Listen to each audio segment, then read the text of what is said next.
Predators often operate in plain sight, using charm, manipulation, and power to groom and control their victims.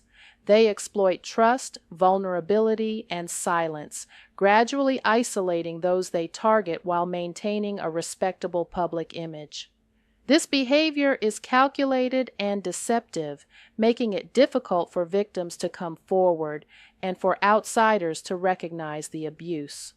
Predators thrive in environments where their authority goes unquestioned, allowing cycles of exploitation to continue unchecked. With that being said, is Fat Joe allegedly a part of the abuse? Hey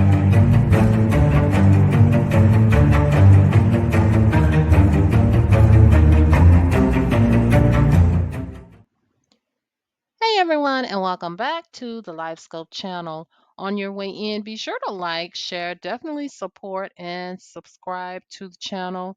It's appreciated as always. Over the past week, a shocking $20 million lawsuit was filed in the Southern District of New York by Terrence T.A. Dixon, Fat Joe's former hype man and collaborator for about 16 years. Now, Dixon accuses Fat Joe, born Joseph Cartagena, of a chilling array of allegations, including coercive labor exploitation, financial fraud, forced participation in sex acts, reportedly over 4,000, and even sexual relations with minors as young as 15 and 16 across multiple cities. The complaint, spanning 157 pages, claims Dixon also contributed to songwriting and vocals to songs like Congratulations, Ice Cream, and Money Over Bees without proper credit or compensation. He alleges the abuses occurred across the U.S. and overseas and accuses Fat Joe and his associates, including Roc Nation, of systemically silencing him. Fat Joe has vehemently denied all allegations, calling the lawsuit a retaliatory extortion scheme following his defamation lawsuit against Dixon filed in April. His attorney, Joe Tacopina, described Dixon's claims as fabrications meant to pressure him into settling. So let me just stop right there for a moment, because I'm sure you guys know that this rumor was already put out back in April. So Fat Joe went ahead, struck first, and filed his lawsuit against Dixon. So now he's saying that Dixon is trying to get revenge on him by filing a lawsuit in return. And that could be the case, but if you are trying to ensure your innocence, then it only makes sense to me, in my opinion, that you would go ahead and try to file a lawsuit. Now, of course, I don't really care for Fat Joe as an artist. However, I don't want to see anybody who is innocent of certain things be charged or have to be forced to put on that type of jacket, because that is a stigma that folks will literally just remember you for the rest of your days. And I want to keep in mind, or I want us to keep in mind, that some of these celebrities, they probably are paying off these attorneys, because it seems like as of lately everybody is throwing out lawsuits. I don't even recall, or maybe I didn't pay attention to so many lawsuits that are being thrown at these celebrities, particularly in the music business. There are a lot of celebrities faced with these types of lawsuits, and maybe some of them, they just go ahead and decide to pay them off because they don't want the public backlash and scrutiny. They don't want it to hurt their money in the long run, but that doesn't mean that they are necessarily guilty of anything. And also, in some ways, it does make sense. You try to throw some money at a situation to make it go away. However, it makes even more sense to me if you are innocent and you hopefully don't have anything to worry about, that you would try to fight it if you have the means to do so. That's another thing.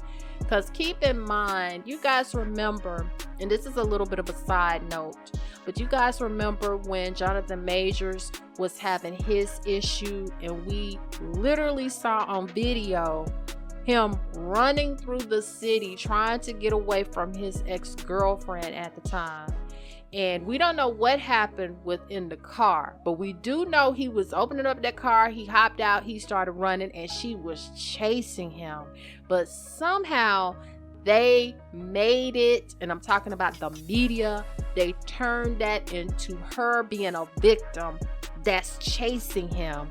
And his career took a bit of a hit from that situation, even though we saw it with our own two eyes that he was trying to get away from this woman and she kept on chasing him.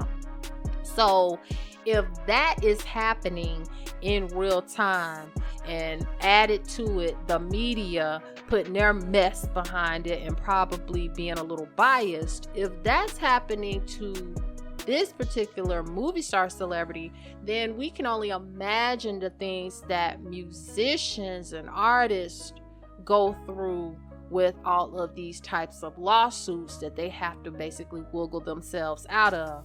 At this point, it seems like to me it's definitely a racket.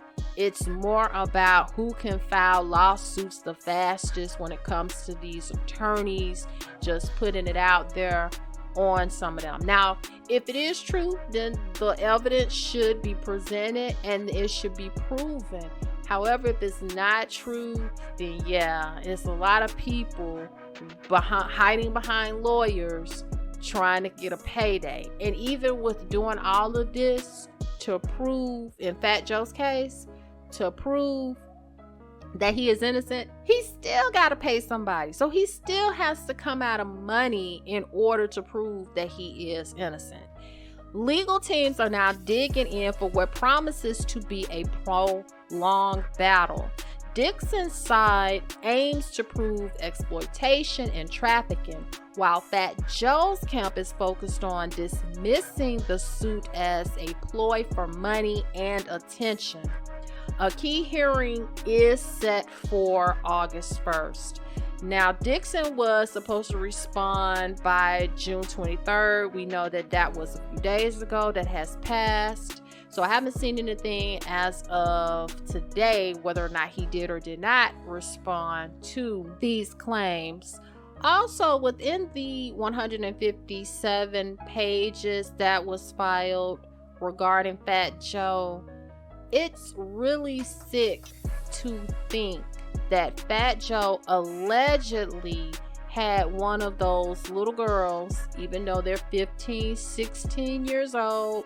We've all been 15, 16 years old as little girls. We all think we grown, but sometimes it comes with a lot thinking you grown. And then when you get 18 and then you know, we say that famous line to our mamas, I'm grown. And then it's like, okay, a lot comes with that. Keep talking that mess about grown. But anyway, even though they were 15, 16-year-olds, allegedly, it's really sick to think that he wanted to get one of those girls a BBL because she's still in her body. She's still forming. She's a teenager. She's a little girl.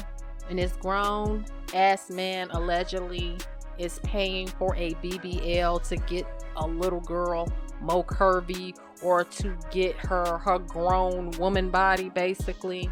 It's really sick to think that Fat Joe is allegedly a part of anything like that.